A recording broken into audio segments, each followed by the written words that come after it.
ప్రభువైన యేసుక్రీస్తు యొక్క గొప్ప ఘనమైన నామములో వీక్షించుతున్న ప్రతి ఒక్కరికి ప్రభువు నామములో శుభాభివందనములు తెలియజేసుకుంటున్నాం. ఈ దినం దేవుడు మనకిచ్చినటువంటి ఒక నూతనమైన వాగ్దానం, అది ఎఫెసీయులకు రాసిన పత్రిక 3వ అధ్యాయం 20వ లేఖనాన్ని ఒక్కసారి మనం చూసినట్లయితే,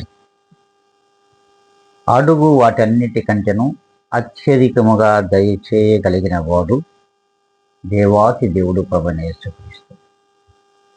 అవును, అడుగు వాటన్నిటికంటే కూడా అత్యధికముగా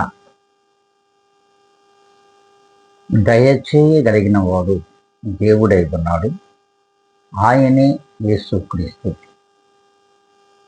చూడండి, మన జీవితంలో ఈ దినమున మనము ఒక నిర్ణయమునకు వచ్చినట్లయితే, ప్రభుని యేసుక్రీస్తు నిజముగా దేవుడని నీ నాలుకతో నువ్వు ఒప్పుకున్నట్లయితే, హృదయమునందు అంగీకరించి నీ హృదయంలో ఆయనను చేర్చుకున్నట్లయితే, నిశ్చయముగా నీవు ఏదైతే అడుగుతావో దానికంటే అత్యధికముగా ఆ దేవాతి దేవుడైన ప్రభుని యేసుక్రీస్తు వారు దయచేస్తారు.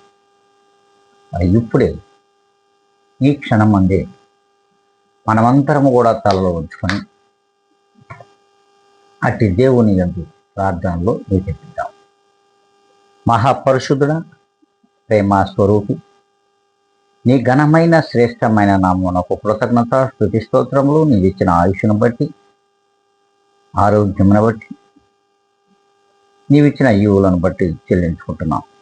తండ్రి, ఈ ఛానల్ వీక్షిస్తున్న ప్రతి ఒక్కరిని కూడా మీ చేతులకు అప్పగిస్తున్నాం.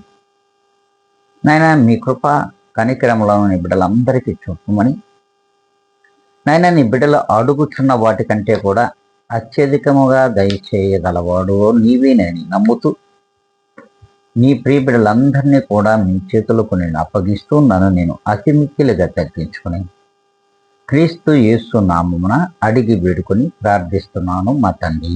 ఆమేన్.